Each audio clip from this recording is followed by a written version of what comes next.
Welcome back to DK Auto Hub, where today we're witnessing a true force of nature, the 2026 McLaren 720S Fury. Just look at this masterpiece. The design is pure aerodynamic poetry, a teardrop shape sculpted by the wind itself. And, of course, those iconic dihedral doors, opening up like wings, promising an experience that's out of this world. Step inside, and you're greeted by the revolutionary carbon fiber monocage too. It's incredibly light, yet unbelievably strong, forming the heart of the car's agility.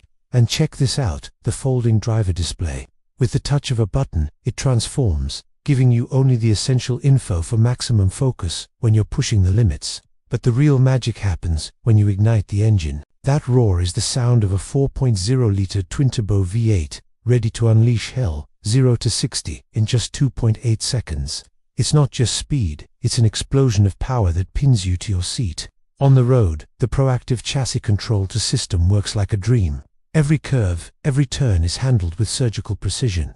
The car feels like an extension of your own body, responding to every thought. The McLaren 720's Fury isn't just a car, it's a statement. A blend of breathtaking design, groundbreaking technology, and raw, untamed performance. It truly is a supercar legend. Thanks for watching, and don't forget to hit that subscribe button for more.